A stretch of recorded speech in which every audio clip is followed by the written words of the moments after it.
Ladies and gentlemen, welcome to the Tradesman Experience. This is the podcast built by tradesmen for tradesmen. My name is Josh, and back from a crazy weekend across the table is, of course, Mr. Nate Newton. Nate, how are you, sir? Glad to be home, honestly. We were talking about it earlier. We were all cooped up pretty much all winter with all these crazy fucking storms. We have like 60-foot snowpack up at the lake right now, which is this is the best winter on record. So, the problem is you start going stir crazy and you just start agreeing to everything. And so it's like back to back weekends of shit going on. And so we went down to Arizona Bike Week. We did it. It's 11 and a half hours to get down there, and just kind of the shitty part is that, we live 15 minutes from some of the best riding on the West Coast. Mm-hmm. And so we go all the way down to Arizona. And we basically went down there to go to a bar. Like, it was an hour and a half ride just to get out of the city on the freeway to get to the halfway decent riding. And it was, don't get me wrong, we had a blast. It was fun. And you guys trailered the bikes. We trailered the bikes. Yeah, dude, there's no fucking way I'm riding for 11 and a half hours, especially through that open desert that is Nevada. No wonder the state's a fucking bombing range. There's nothing out there. Yeah. So, but yeah, it was a good time. Don't get me wrong. Mm-hmm. We still had fun, shot shit with the boys. But we were definitely ready to get back and, learned a lot about my roles and responsibilities in this company through that trip though. I came back to like probably 40 voicemails, 150 emails, and it really opened up my eyes to just how much I engage in that isn't my fucking job. Like half of those 40 voicemails figured themselves out before I got back. Well, I took 2 days off. Yeah, Thursday, Friday, right? Wednesday, Thursday, we're closed on Fridays. Closed on Friday. Yeah. You guys work 410s. If we need to stay open, we do. Mm-hmm. But so it's like, we took 2 full days off, and I realized that I engage way too much in doing other people's jobs for them. And I do too much to get their schedules to work when that's not my... it's wasted effort, And to see how quickly shit figured itself out. Like, there was 3 voicemails that I had. One of them was the project manager, one of them was the superintendent, and one of them was the foreman. On the same project, all called me about the same fucking thing that didn't require my attention. What, and this is it's a great segue into tonight's topic, but what does it take to get to that position? Like, where, first of all, you have 3 members of the same company calling you about the same thing on the same project. So clearly there's no communication internally there, but why are you who they're calling? Because I always answer the phone. I think that's a huge part of it, but we always look at it as interfering with our schedule. So we'll jump in to try and get things moved along and handle shit that's not necessarily our responsibility. I see. And it's, I had this like come to Jesus moment with it, that it's like, for one, the wasted effort that's there, but why the fuck am I taking this? Like, the stress level that comes along with that is insane. And then having the same conversation 3 fucking times over and over again. And I do it like gladly for some reason, but listening to those voicemails back to back, I realized the ludicrous behavior on my end. It's like, what the fuck am I doing? So too much problem solving became enabling of others. Yeah. Executing on other people's behalves, because I think it's going to make our schedule more effective, right? That it's going to get our shit lined out the way it's supposed to be.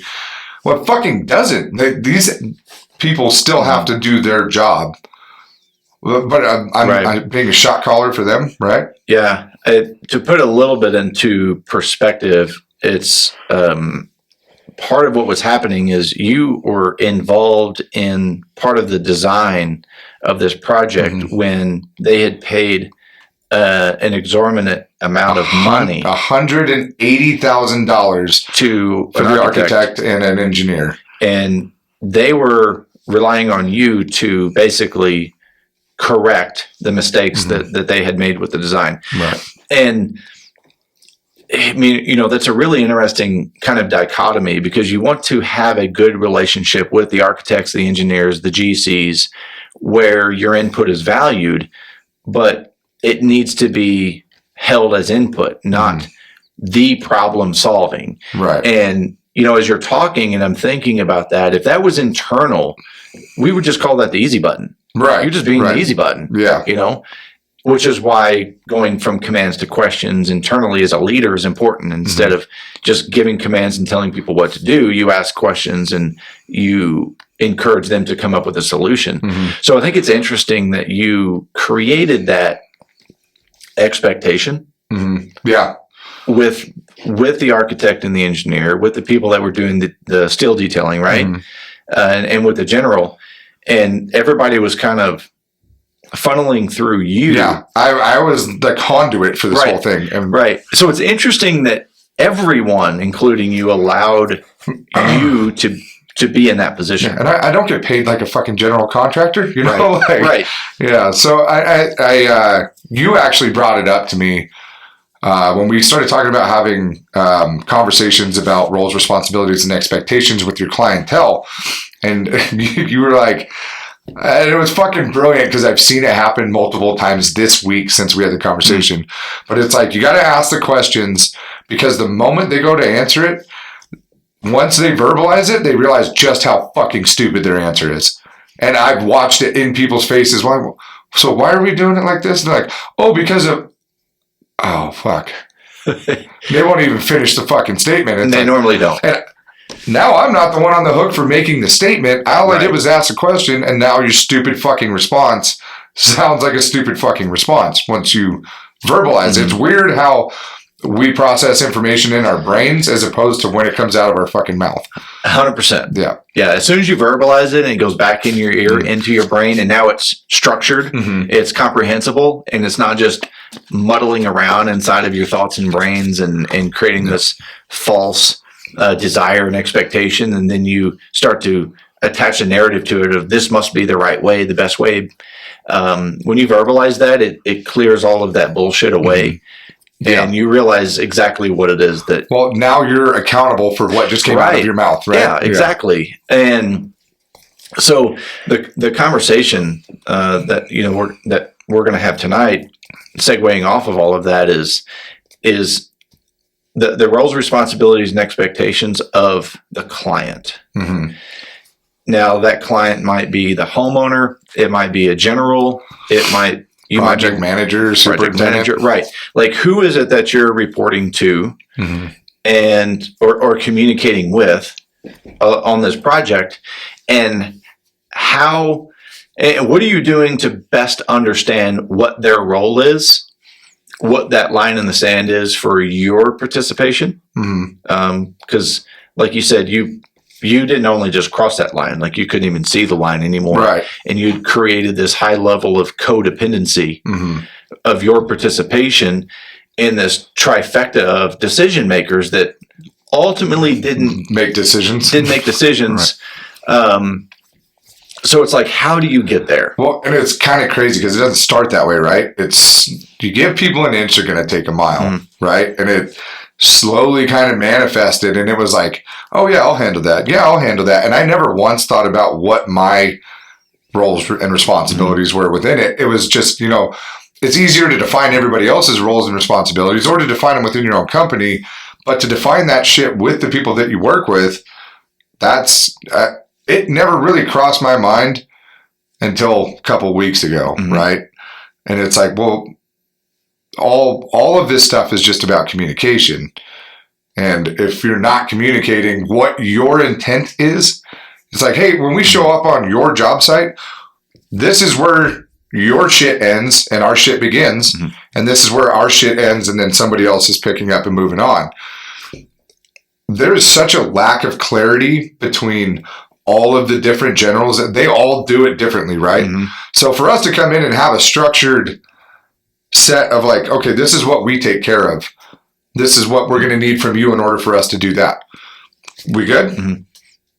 You'd be surprised how much bullshit that's going to clear up. Yeah, I think to create that clarity in defining that role, you have to make sure that you have clarity in the want or need. Mm-hmm.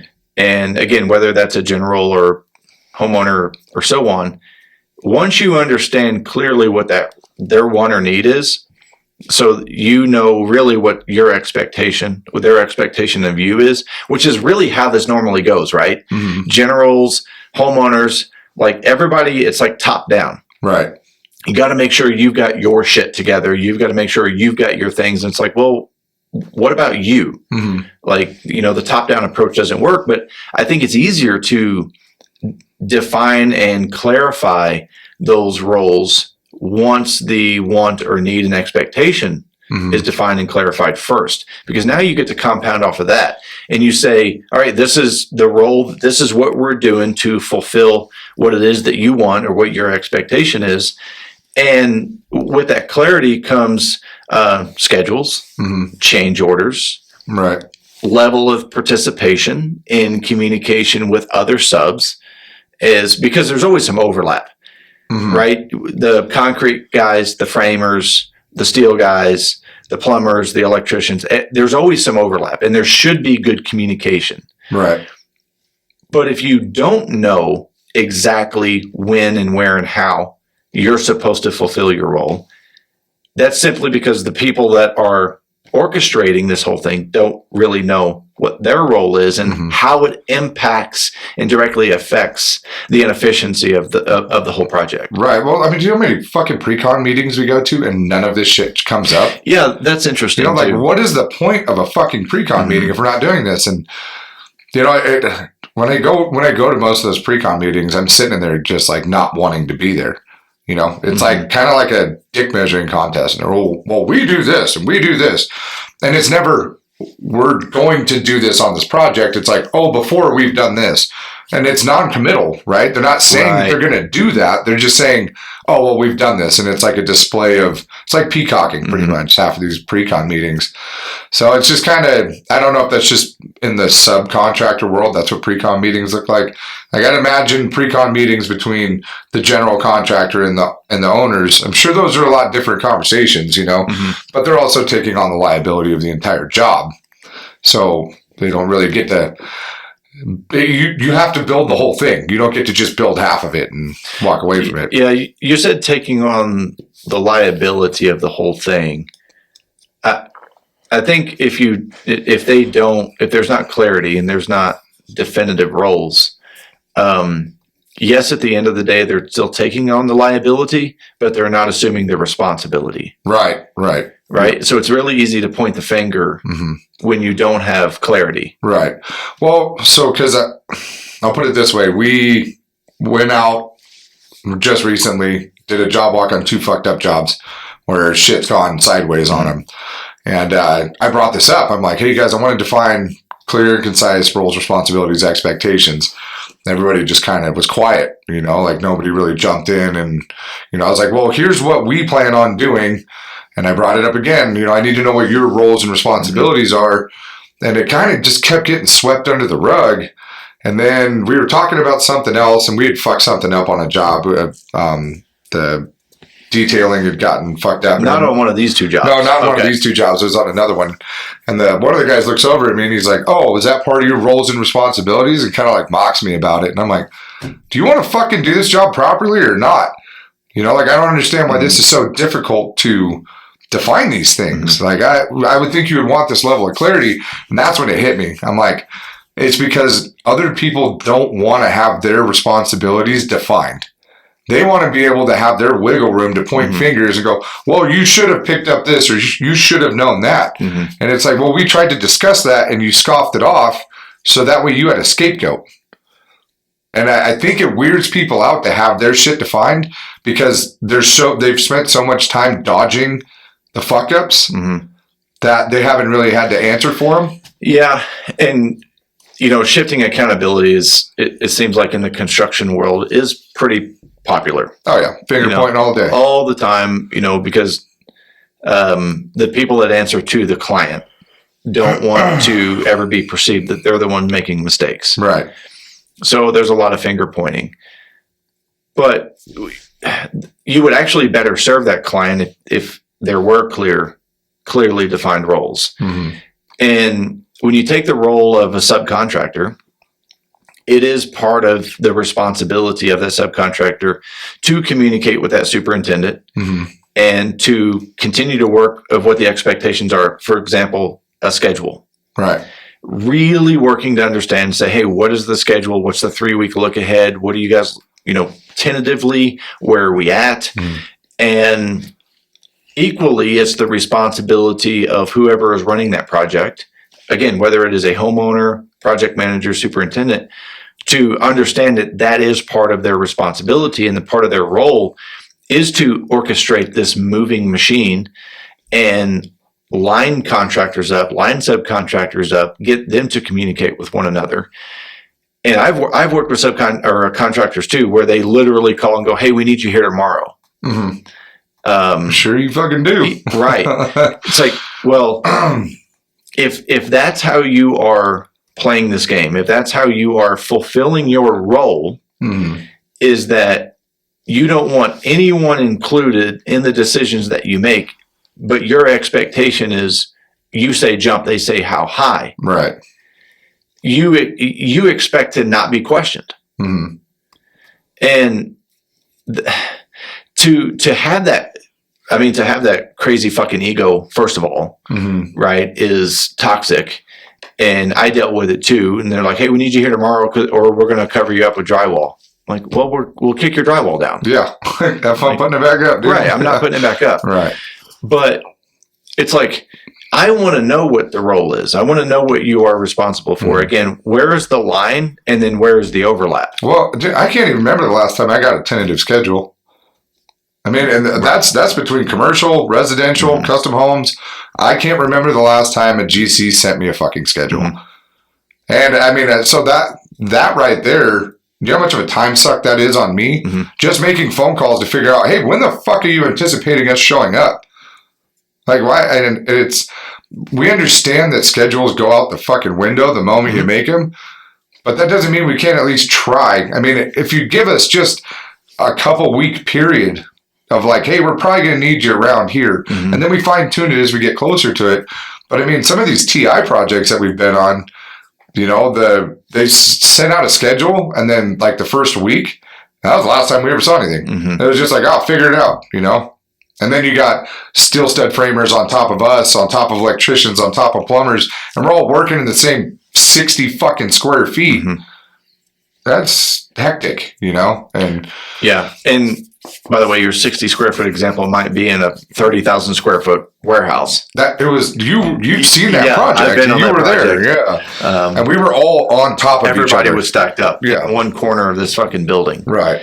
And that's, I learned that, projects do bottleneck, Mm-hmm. but the last 10%, Right. not fucking 50% of the way through the project. Mm-hmm. Poor scheduling, poor managing of everything. But again, if I think you're right, especially as we're talking about it, people don't want their roles defined because then they're held accountable. Well, then that's why they don't send out fucking schedules either, Mm-hmm. because there's a level of accountability that comes with the schedule. It's like, well, you told us that we were supposed to be here this date, and that's what we penciled you in for. You can't just send out a schedule and just not follow up on it as things evolve, right? So I think, like we're talking about, all this stuff is some half-assed attempt to not have to take it on the chin for whatever you got going on. But you got to realize most people, they're willing to work with you on it. Just because you send out a schedule doesn't mean we know that it's bullshit anyway. But at least it gives us a rough in, right? We got a rough idea of when we might show up. It's interesting because that behavior ends up being reciprocated, Mm-hmm. right? So when the subs do show up on the job site, they don't communicate at all with whoever's running it. They don't set Right. any expectations of what they're doing, when they're doing it, how they're doing it. They don't set any expectations of what they need. So they reciprocate that same behavior, and now it just becomes this, this volley back and forth of arguing and negativity, and the entire project ends up taking on that persona. Mm-hmm. That whole toxicity just seeps into everything, Right. and it's so destructive. And I think if people would just reel back and really understand, okay, this is what the goal is. This is the want. This is the need. This is the role that I play in obtaining that want or need. Mm-hmm. And once that is defined, and again, we're kind of going through a top down here. Once that is defined, then you can set those expectations with the people that you're bringing in, and then share those expectations with the people that you're bringing in. I don't have a lot of commercial experience. Mm-hmm. We did very few large commercial jobs outside of service. So it was just repair. But on a small level, on a residential level, my experience with homeowners is they actually did want to know what role they played in the project, whether that was building a house or a simple change out. Right. And the reason I say that is sometimes you need to define that role for them, so there's clarity. Yeah, most of these people have zero experience in that residential side of dealing with contractors, and Right. they're just like, "Oh, here's money. I need the product," and it's like, "Man, we're still going to need shit from you." You know? Right. And they want to participate, and so if I take that back up to a commercial scale, the question is, do they want to participate, and if so, on what level? And talking about what your example earlier of your over involvement with solving this problem, Right. I think that's to hear and see that from an outside perspective and go, okay, why is the project manager, the superintendent, and the architect all depending?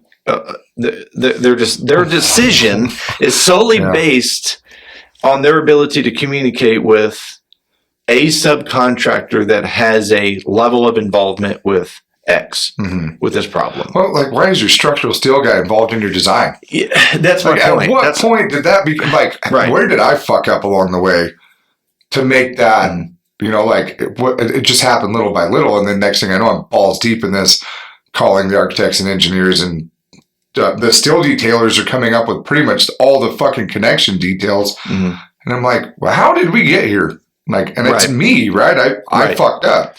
And so, like, that little break from it where I got to sit back and listen to those phone calls back to back to back and go, that's the dumbest shit for me to be dealing with, So it took stepping out of it to realize how over involved that was. Yeah.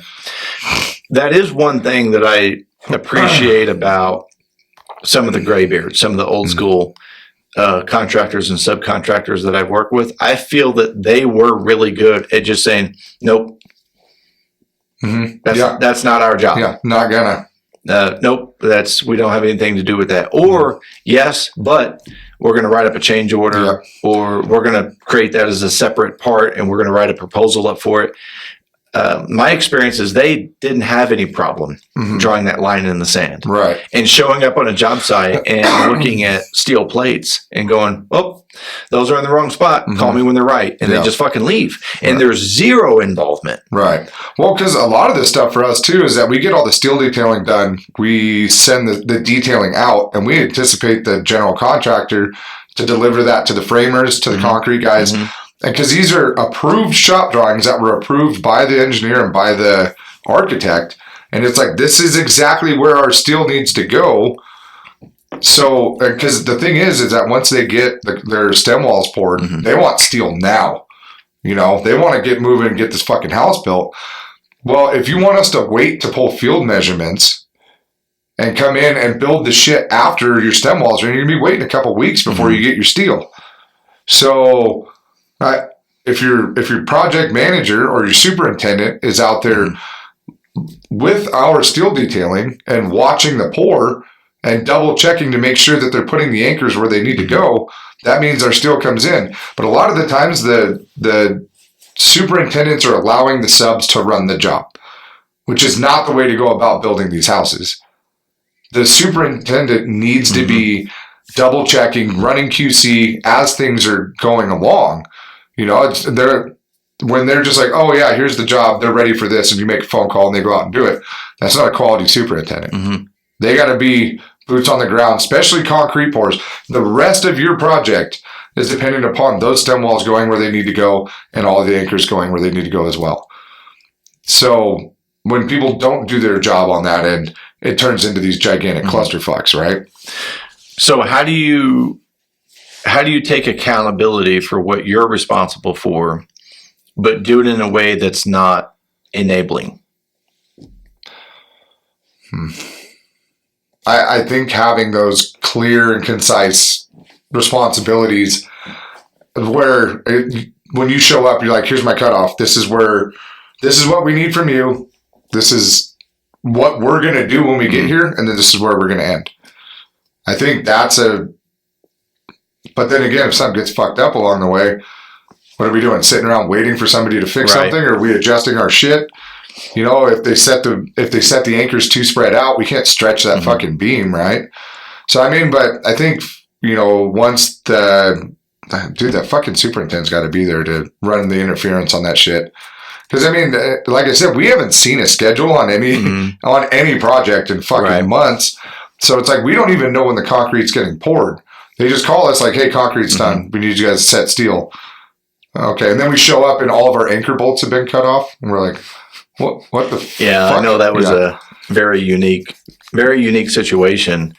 But, you know, so as we're going through this and I'm, you know, just kind of thinking in my mind, it's like, again, you still want to problem solve, but not at a level of enabling. And I think offering solutions is good, but not doing the footwork on it. Right. Like, hey, you could do this. You know, and part of the solution would be setting an expectation of a schedule and say, hey, I need at least 3 weeks, tentative 3 weeks before you expect us out there. Like I need to know that. Setting that expectation of, hey, when you call, it's going to be 3 week turnaround for us to get out there. So just keep in mind. So when you have the concrete scheduled in the specific case we're talking about, when you have the concrete scheduled, you can let us know. Let us know when that is scheduled to pour. Yeah, we'll run up there and double check the placement of the anchors. Like, we got no problem doing that, but you got to fucking tell us. Right. You know, after the concrete's dry. Yeah, you're fucked, buddy. You can't soften that shit back up. Right. And dude, I mean, you know how Matt is about plumb level and square. So I mean, even if those things are kicked out an 1/8 inch, Matt's gonna lose your shit. You know, so. And then you show up and all the anchor bolts are wang chunged and cross over each other. You're like, who fucking put these in here? Well, and then you get into some solutions that aren't really viable, like cutting them down and putting those couplers in. Especially if they miss elevation or something like that. Yeah. They're like, oh, you're going to put 8 inches of grout underneath this column? Right. That's not, I don't think the engineers are going to like that. No, but then you're also changing the integrity of the bolt. Yeah. Well, that's the thing. The engineers don't like it. It fucks up their calcs. Right. So, yeah. Good luck getting approval on that. Right. I know you were walking me through your example. Walking through me, Nate. Walking through me. Just running through your mind all day, huh? Beard first. No, you know, walking me through that. And, you know, it's so common for everyone to be reactive. And that seems like, for whatever reason, that's how every project is ran. It's just completely fucking reactive. But I know course correcting in the middle of a project is not going to be near as simple as setting these expectations in the beginning. Yeah. And so, which leads me to my next point, and it's based off of what you said, and you know, the meeting that you had recently is one, based on the information that I have, the plan set that I have in my involvement, here are what we are responsible for. These should be the expectations that you have of me. And this is the clearly defined role that we play and sequence of operation. Right. That's huge, just sequencing. Because I mean, a lot of these custom homes, we'll go in, we got some grade beams or something that we got to set in, and then we have a couple moment frames. Well, the rest of the steel can't go in until the framers get in and do all their shit. And then so we're trying to talk to the framers, but the project manager, the superintendent doesn't really know what the fuck is going on site. So like Matt spends a lot of time running around trying to orchestrate this shit with these people. And that's his job, you know? Right. But there isn't the involvement of the superintendents. They're like, oh, good, they're figuring it out. It's like, you should probably be involved in this. You know, this is your project. And I think because we have some really, really good generals that we work with. We have really good superintendents we work with. The best superintendents that we work with take ownership of their project. Mm-hmm. They're like, this is my project. I'm going to tell you where your bottoms of steel are at, where your elevations are at. They go through all of our detailing and they check things off and send it back. Those projects go like fucking butter. Mm-hmm. And then there's the rest of them that are just like, they take the fucking steel detailing and just pass it along to everybody and don't flip through it themselves. Yeah. So they don't get a detailed plan themselves of how they're going to sequence this project out. They're just going to call you last minute and go, oh, framers need steel right now. We got fucking dudes spread out all over northern Nevada. What do you think? We're just going to drag up and come put your fucking one beam in? Yeah. And that's, so presenting those roles of saying, hey, this is our role. This is what you should expect from us. But obviously we can add to it. That creates an opportunity for conversation where you can go, now, this is clearly defined roles for us. What is it? What role do you have? What's the best way for us to communicate? What are your expectations? What are your responsibilities? And I think having that conversation in the beginning is going to be, again, a lot simpler. It's not easy, but it's a lot simpler. And that's going to help you help them define what their role is and what they're responsible for. Right.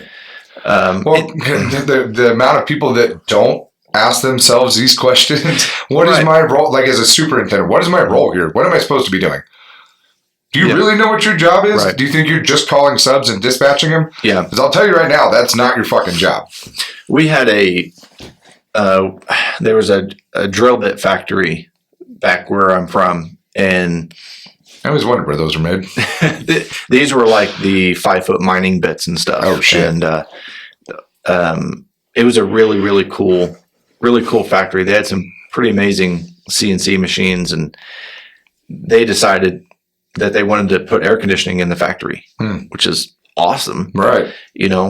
So our level of involvement with them, because there was an existing factory, they were adding on. And we're doing all of this work. And my point that I'm going to get to real quick is that, when you have these defined and you have collective meetings, when you collaborate over these things, it's a lot easier to identify things that are wrong. So we were heavily involved with the owners, and the engineers had spec'd all of these things out. We're putting like 100 ton of cooling in this building. And we had it was basically an all sub. It wasn't a pre-con meeting. It was kind of a mid-construction meeting, right? What a concept. Right. But the owners were there, the plant managers were there, and all of the subcontractors, every shot caller for the subcontractors were there. And we've got all of these blueprints out, and the engineer and the owner is going it to each subcontractor, and we all have our own set of prints, as you know. And it's like, okay, where are you at? What's the plan? Right. And we start going through, and I'm looking at this.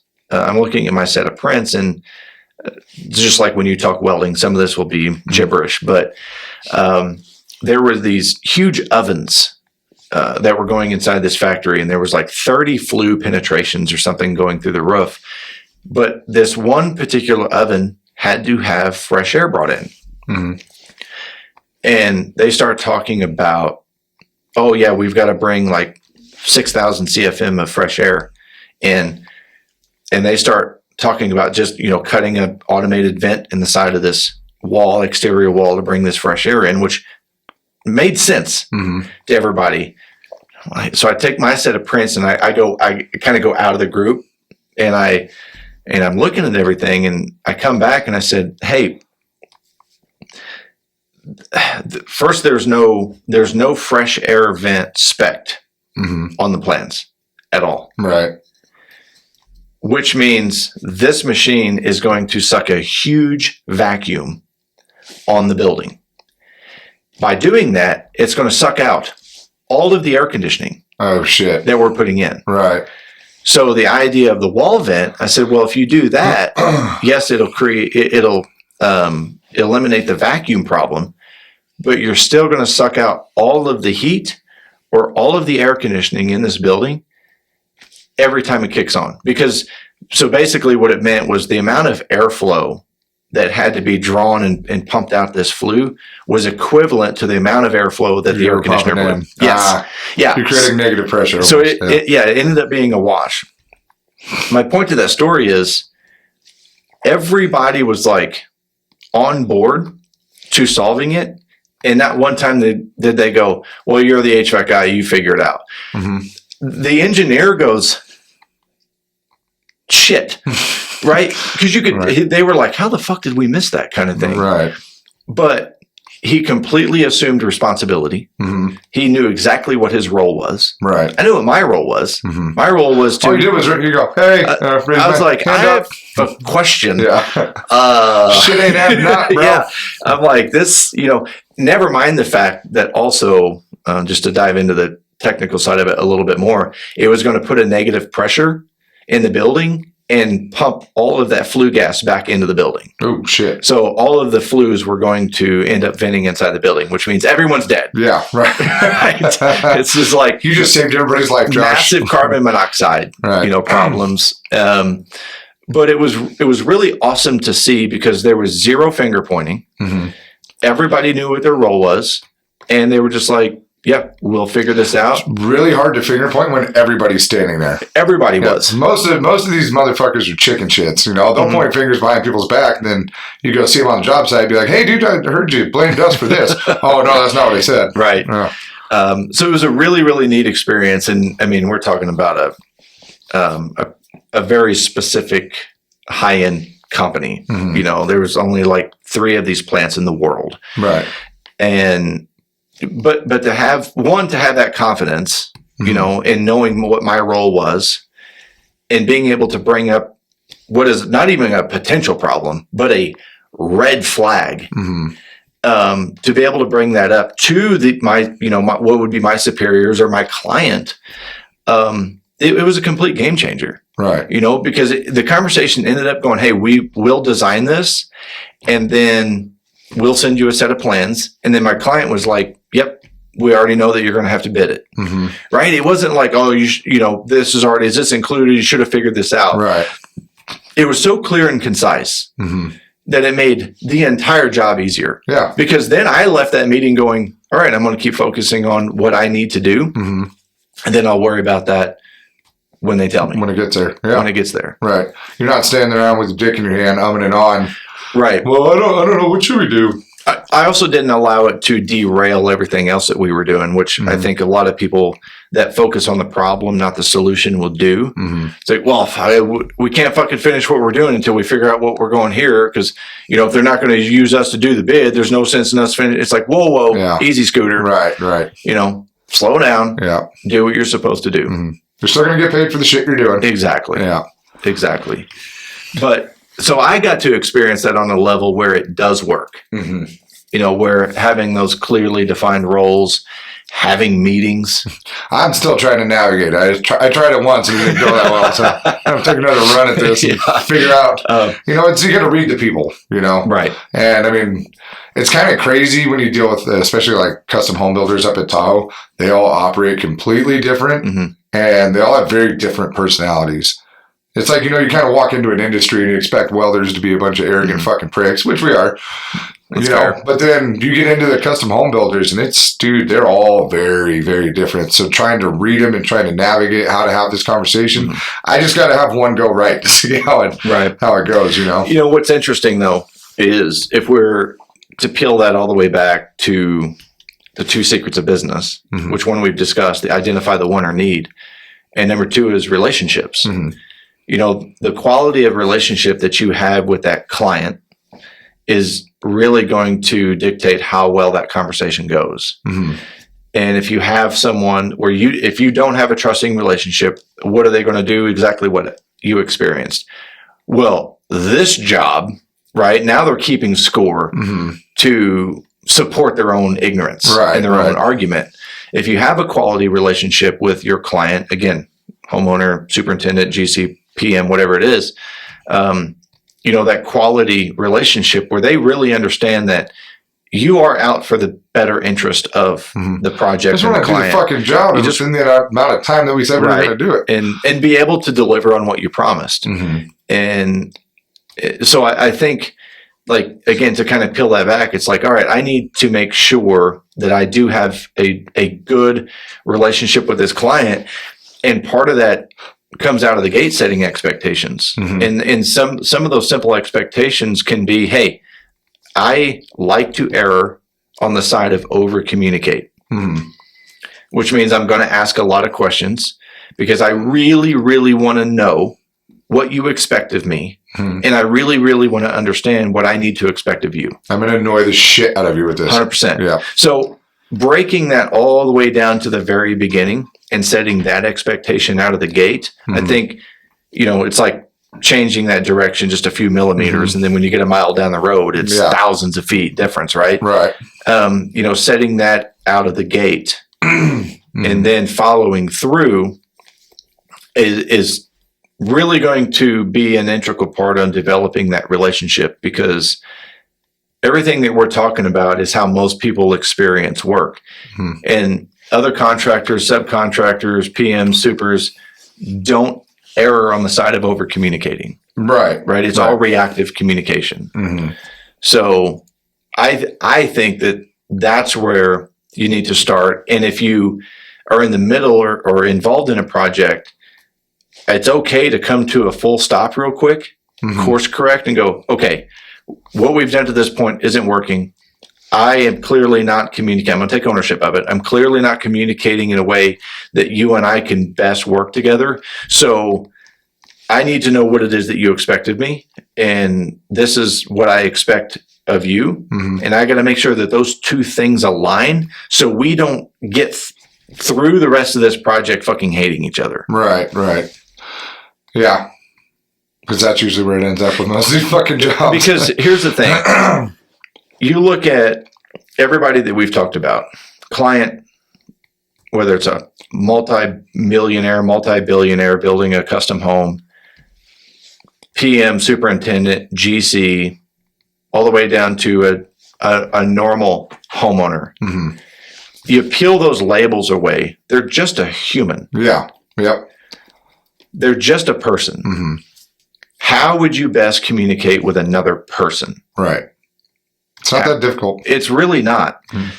But I think we get so hung up in this hierarchy of labels. Right. It's like we were talking about earlier, like before we started recording, $100 million doesn't mean shit to me anymore. Like I listen to the amount of the numbers that get thrown around talking to all of these ultra wealthy top tier you're not motherfuckers. Sticker shocked by it. Yeah, it doesn't impress me anymore. They're like, I sold my company for $500 million. I'm like, cool, man. So you want this house or what? Like, In that, and I don't know if it's status or whatever, but it's just important to remember that they're just people, and communicating with them as their people. I do, because I'll tell you right now, I talk to those people the same way I do the person in the double wide that needs a handicap ramp or something. Like it's all the same shit. It's not. Do they get a little bougie and a little arrogant sometimes? Yeah, but just don't feed into it. Dude, my experience is the rich people are a pain in the ass. The wealthy people are the shit. Oh, they're the best people to work for. Yeah, the people that build empires, they're fucking rad. And they just have that sense of calm about them, and they're very level-headed. Yeah. They're like, we made it, yay! and not that, I mean, clearly money does change the behaviors in some people, but just rich people. People that don't have money, no money changes their behaviors too. But I've worked for poor people that are assholes and rich people that are assholes. I worked for poor people that are just salt of the earth, and rich people that are salt of the earth. Mhm. Again, remove that label and they're just a person. Right. How can you connect with them? How can you build a relationship with them? How can you define clarity in what they expect of you and what you expect of them? That will really strengthen that relationship moving forward because you both have a clear path. Right. And the more you do it, the better you get at it. You know, Mhm. once you start realizing, like, once you're analytical about it, you start realizing how you talk to people, how you communicate with them, and what works the best. You know, you end up having a lot of awkward conversations in the beginning because you're trying to understand the human element, right? But once you get it figured out, Yeah. it's a lot fucking easier. You know, once you get it figured out, just like you said, now it's your responsibility to do your fucking job. Mm-hmm. Execute, execute, execute. Which we know not everyone does. Mm-hmm. They can they set these high level promises and then they have low level delivery, Mm-hmm. and then it deteriorates the relationship. Right. You know, everything that you've built. But I think you're more inclined to do a better job when you have a personable relationship with these people, right? Like, I mean, if you're out there motherfucking somebody, you know, and you guys are not getting along, you're probably a little less apt to do the best job possible. You're just trying to get the fuck out of there. Yeah, I think there's a couple different examples and variables that can come into play. If you're a small company, especially single owner operator or very small team, where that line of communication internally is super short, Mm-hmm. I think that you have a really good chance to hold up your end of the deal to meet those expectations.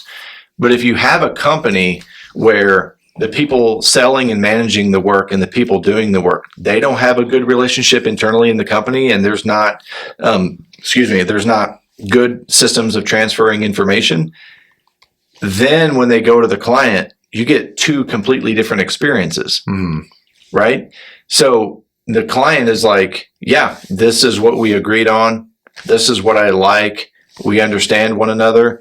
And then the people that go to do the work aren't privy to that relationship, Mm-hmm. aren't privy to that information. And they go out with their own set of expectations because the people that were supposed to communicate with them effectively did not. Mm-hmm.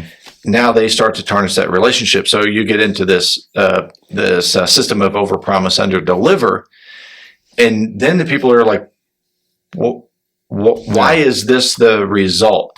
So This isn't what we talked about. right. Mm-hmm. So if you're going to do that, if you're going to develop that relationship and clarify those roles and expectations, you have to make sure that that is communicated with the people that's actually doing the work. Right, right. And if you're really, really good at your job, you will, for lack of a better term, you'll escort the people doing the work out there and you will make those introductions Mm-hmm. and you'll have a conversations about the expectations and what's done and when. Right. And also empower those people to make decisions that generates the result that you want. Mm-hmm. But so this can't just be, top to top. This has to Right. be It's got to work all the way down. all the way And through. make sure you got your fucking QC on point, you know? Mhm. Like, hold yourself accountable for your team, you know? Yeah. Yeah, QC is another conversation that's a whole fucking we episode can right have there. sometime. Yeah. Or quality meetings. I think we're going to have a conversation about that coming up soon because I have dealt with some really dumb fucking meetings lately. So, Well, a lot of meetings can be handled in an email. fucking email. Yeah. Even a phone call, text message, something. I don't know. Carrier pigeon. Right. Here, do this. We need Morse code. We can do that Yeah. too. So, I don't know. It's just build the expectation. Just build the relationship. Yep. And be clear about it. So I'm curious to see now that this is something new that you guys are implementing. Mm-hmm. We will get to kind of go walk through this journey in real time. I'll come tell you guys about all the ones Yep. that fucked up. Like the one you already tried. fucked up. Yeah. Well, shit, that didn't go as Started planned. mocking Yeah. you. Shut up, motherfucker. There's a couple off-topic points I want to make is one, we launched the first workshop last week. Oh yeah, how was it? No show. I had no one sign up. Oh wow, Yeah. nailed it. Nailed it. Which my experience is the first time you try to do something, you're probably not going to get a lot of participation. You should have just come in here and lied and been like, "Yep, filled every seat. It was amazing." Oh, that'd have been. Yeah, they're all millionaires now. Yeah. After 1 week. And we were going to discuss roles, responsibilities, and expectations in the first workshop. Nah. Because everybody that I'm working with or have worked with, that is a crucial step in their company that we walk through. Mm-hmm. Had a meeting yesterday about that specifically. But so the first workshop, I expected it to be kind of a soft start. It was a false start. That's a limp start, Josh. I didn't even take my pants off for that one. It's so bad. Just smash them with a floppy. Yeah, you're welcome.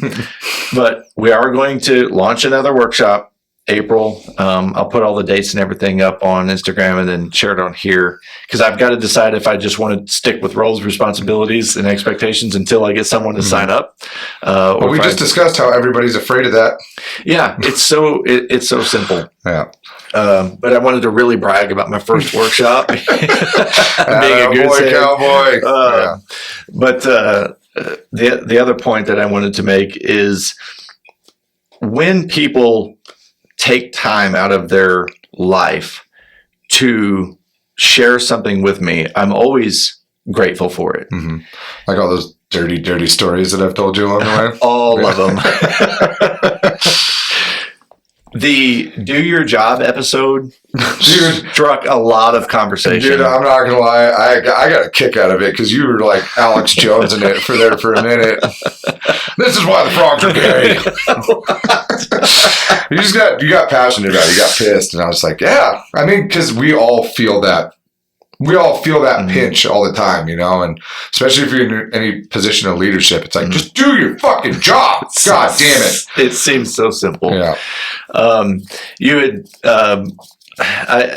had told me about that, and the example in that episode was that the guy had been approached about his time card.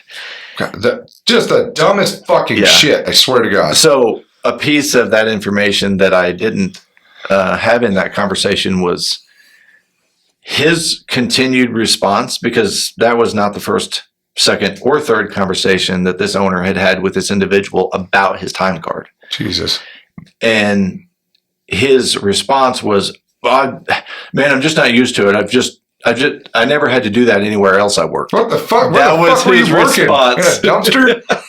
You never had to fill out a time card? Yep. What the fuck? Yep. Yeah, I just called him at the end of the week, told him how many hours I had.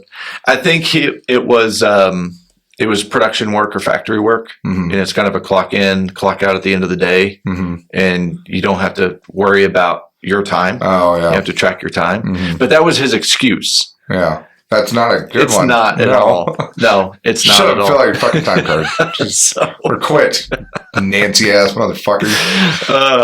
But the other example that I had in there, where the guy got reprimanded for asking his boss for insubordination. How fucking putz that guy is. Jesus Christ. He sent me a message today. It was like, hey, dude, I really appreciate you sharing that on the podcast. And he goes, it made me happy. So you should have used his name.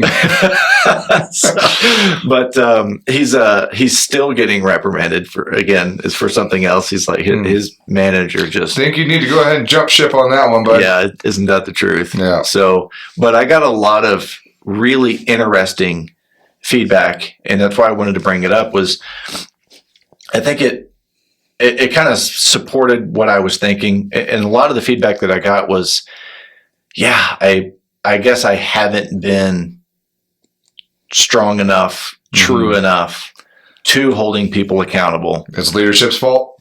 And it's like, okay, I realize that I need to do a better job of holding the line.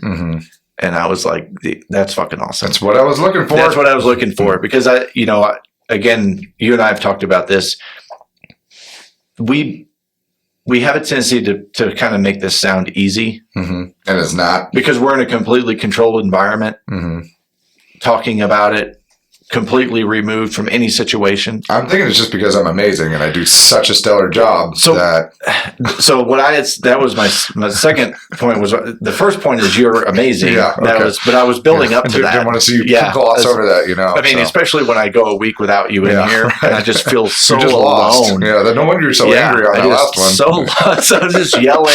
Yeah. It was really my feelings Yeah, coming out. right. I felt neglected. I did. I want a motorcycle. I don't know. I heard you guys ran over one another, so I don't want a fucking motorcycle. I ain't throwing anybody under the bus or a motorcycle. Oh It man, was pretty funny to watch, though. yeah, I bet. I didn't have my Because fucking, no I didn't one- have my fucking GoPro on though. Unfortunately, Well, no one got hurt. no. It's just- a little cosmetic. It's paint. Yeah, motorcycles. Yeah, There's two types of riders: those who have crashed and those that will crash. it's very true. Mm-hmm. Yeah. So, are you done? I'm fucking done. I'm starving. You're always starving. Are we gonna go eat? Are you guys gonna eat in town? Yeah, we're gonna go to Nashville. Go get some chicken and waffles. You wanna go? If I'm invited. Yeah. No, I was just throwing it out there. Yeah. I'm invited. Well, good. You can find Nate on Instagram at Nate Newton87. I'm on Instagram at The Tradesman Experience. Email is thetradesmanexperience@gmail.com. Website's thetradesmanexperience.com. And the YouTube channel is The Tradesman Experience. Thank you so much for spending this time with us. Get out there, get shit done. Be proud to be a tradesman. See ya.